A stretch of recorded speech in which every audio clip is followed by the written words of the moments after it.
السؤال ديال اليوم كيعتبروه المصححين واحد الكادو في الامتحان الوطني، ولكن الأغلبية كينساو التواريخ.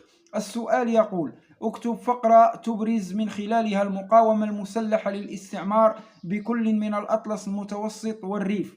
أجي نعاود ليك القصة ديال هاد الأبطال في 30 ثانية باش عمرك ما تنساهم.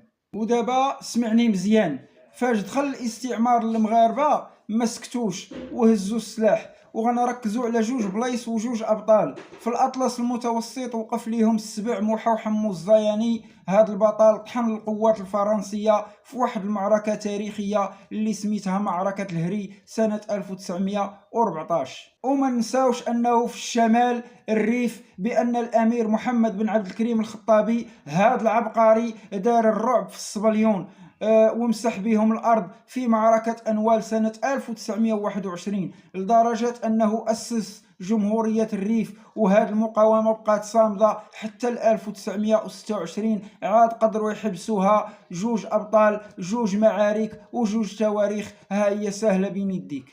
إيوا دابا أجي معايا، خذ واحد ستيلو ورقة باش تكتب الجواب اللي غادي تحط في الامتحان.